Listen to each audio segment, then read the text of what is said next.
remember first being inspired to pick up a guitar.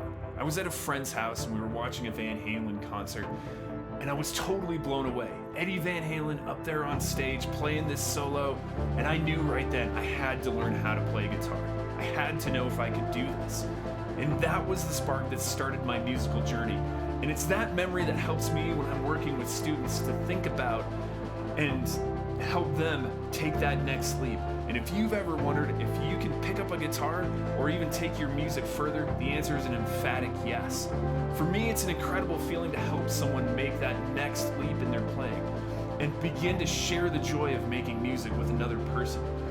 Whether you want to take your music to the next level or you're just starting out, it's always amazing to see students take that leap, and that is why I do what I do. I'm John Gillen, and I'm a teacher at Silversound.